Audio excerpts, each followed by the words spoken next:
ಚೆಲುವಮ್ಮ ನೀನಿದ್ರೆ ನನ್ಗೆ ಗೆಲುವಮ್ಮ ಮಹಾರಾಯ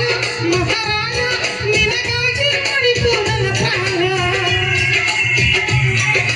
ನೂರು ದೇಶ ಸುತ್ತಿ ಸುತ್ತಿ ನೂರು ಕೋಶ ಓದಿದೆ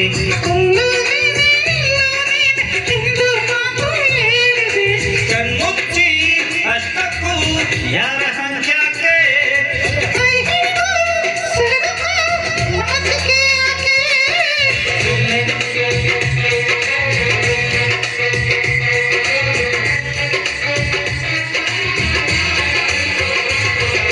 ಸುಮ್ನೆ ಸುಮ್ನೆ ಸುಮ್ನೆ ಚಂಪಾಯಿಸಿ ಬಿಡ್ತೀಯ